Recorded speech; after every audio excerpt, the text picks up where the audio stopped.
अस्सलाम वालेकुम viewers, I hope आप सब ठीक होंगे। आज मैं आपके लिए इंटीरियर डिज़ाइन की एक और वीडियो लाई हूँ और आज हम एक बहुत ही ज़रूरी और फ़ायदेमंद टॉपिक पे बात करेंगे।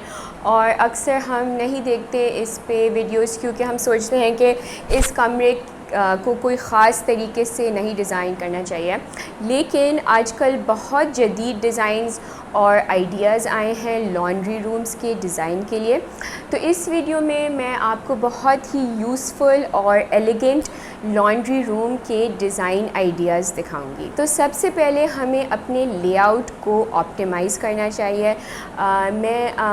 आपको ये तय करना होगा कि आपने स्टोरेज, वॉशिंग और ड्राइंग वगैरह के लिए कितनी जगह एलोकेट करनी है। वॉशर और ड्रायर मशीन्स को आप एक साथ साइड बाय साइड या ऊपर नीचे रख सकते हैं, जिससे जगह भी बचेगी।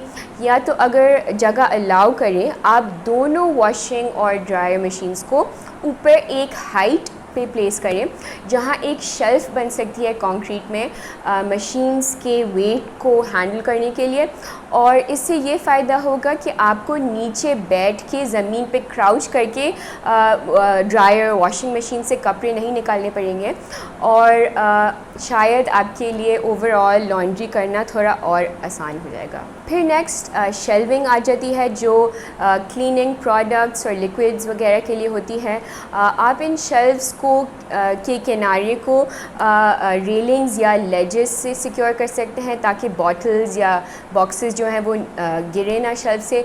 शेल्व्स को आपको वॉशिंग और ड्रायर के नज़दीक रखना है ताकि वो आसानी से एक्सेस हो सकें। ज़रूरी है कि शेल्व्स ऐसे हाइट पर हों जहाँ से आप डिटर्जेंट्स या क्लीनिंग प्रोडक्ट्स आसानी से उठा सकें और आपको ज़्यादा ऊपर ना रीच करना हो। फिर स्टोरेज के ऊपर हम थोड़ी सी और बात कर लेते हैं। शेल्व्स और बास्केट्स को आप कैबिनेट से भी छुपा सकते हैं, ताकि एक पूरा लॉन्ड्री रूम को एक मिनिमल और साफ़ लुक मिले।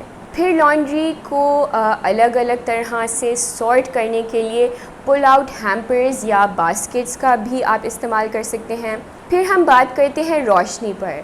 अच्छी रोशनी का ध्यान रखना ज़रूरी है लॉन्ड्री रूम्स में। बेहतर है अगर पॉसिबल हो तो कि नेचुरल लाइट हो। तो अगर आप लॉन्ड्री रूम में एक बड़ी सी खिड़की इंक्लूड कर सकते हैं, ये बेस्ट रहेगा, क्योंकि इसके थ्रू धूप भी आएगी जो इस जगह की नमी को कम करेगी। और जहाँ पर नमी या पानी हो, वहाँ तो ऑब्वियसली वेंटिलेशन बहुत ज़रूरी है।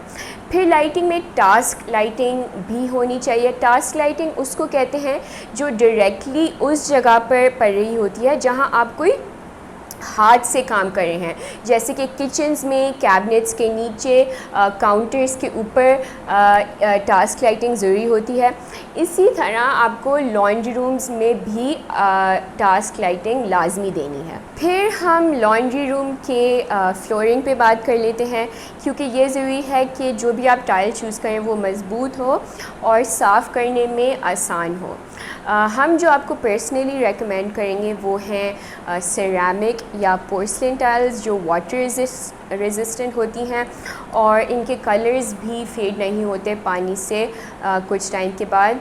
और इनमें अगर आप मैट या स्लिप रेजिस्टेंट ना कि ग्लॉसी टाइल्स इस्तेमाल करेंगे तो वो और भी बेहतर है। फिर आप मशीन्स के सामने एक रग या मैट रख सकते हैं, ताकि जो पानी वॉशिंग मशीन से कपड़े में निकालने में निकले वो रग तक ही महदूद रहे और पूरे फ्लोर पे ना फैले और आए। तो ये एज ए सेफ्टी फ़ीचर बहुत ज़रूरी है मशीन्स के आगे। फिर मैंने पहले वेंटिलेशन की थोड़ी सी बात की थी, लेकिन उस सूरत में अगर आप खिड़की नहीं दे सकते लॉन्ड्री रूम में, तो आप एग्जॉस्ट ज़रूर शामिल करिएगा वेंटिलेशन के लिए। फिर हम एस्थेटिक्स या ख़ूबसूरती पे थोड़ी सी बात कर लेते हैं। ऐसे रंग चुनने ज़रूरी हैं जो आपके घर के बाकी हिस्सों से मिलते जुलते हों, लेकिन अक्सर न्यूट्रल कलर्स जो हैं वो लॉन्ड्री रूम्स में बेहतर लगते हैं।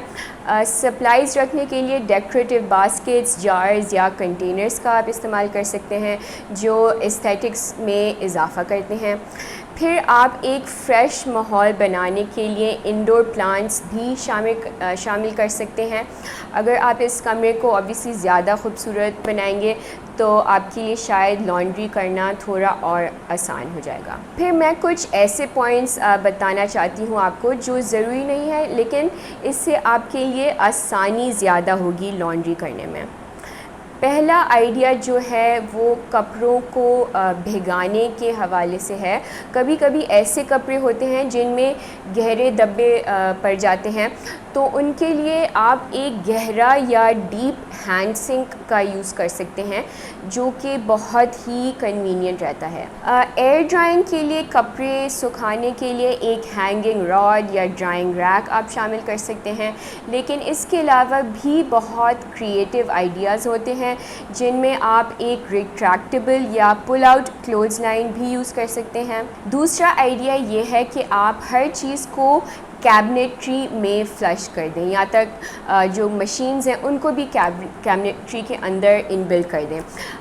और आयरनिंग बोर्ड को भी आप फ़ोल्ड आउट आयरनिंग बोर्ड के शक्ल में डिज़ाइन कर सकते हैं, जिससे पूरा कमरा थोड़ा और मॉडर्न और साफ़ लगेगा। फिर एक और फीचर है जो आपको मेरे ख़्याल में इंक्लूड करना चाहिए अगर आप चाहते हैं कि लॉन्ड्री करना आपके लिए ज़्यादा आसान हो, और वो है क्लोथ्स फोल्डिंग शेल्फ़ या फोल्डिंग टेबल। इसको कम से कम 18 इंच की चौड़ाई का होना चाहिए ताकि आप आराम से इस पे कपड़े तय कर सकें। इसकी हाइट नॉर्मल काउंटर की हाइट की होनी चाहिए, और अगर आप चाहते हैं कि यहाँ एक स्टूल भी हो ताकि आप कपड़े तय कर के थक ना जाएं, तो ये स्टूल भी आप एक डाल सकते हैं जो शेल्फ़ के नीचे फ्लश्ड हो जाए और स्टोर हो जाए। तो ये थे कुछ आइडियाज़ और तरीके लॉन्ड्री रूम्स को डिज़ाइन करने के लिए। अगर आपको ये आइडियाज़ पसंद आए तो आप ज़रूर मुझे फ़ीडबैक दीजिएगा, और मैं आपसे मिलूँगी नेक्स्ट वीडियो में, जहाँ हम एक और इंटीरियर डिज़ाइन और आर्किटेक्चरल डिज़ाइन पे बात करेंगे। अल्लाह हाफ़िज़।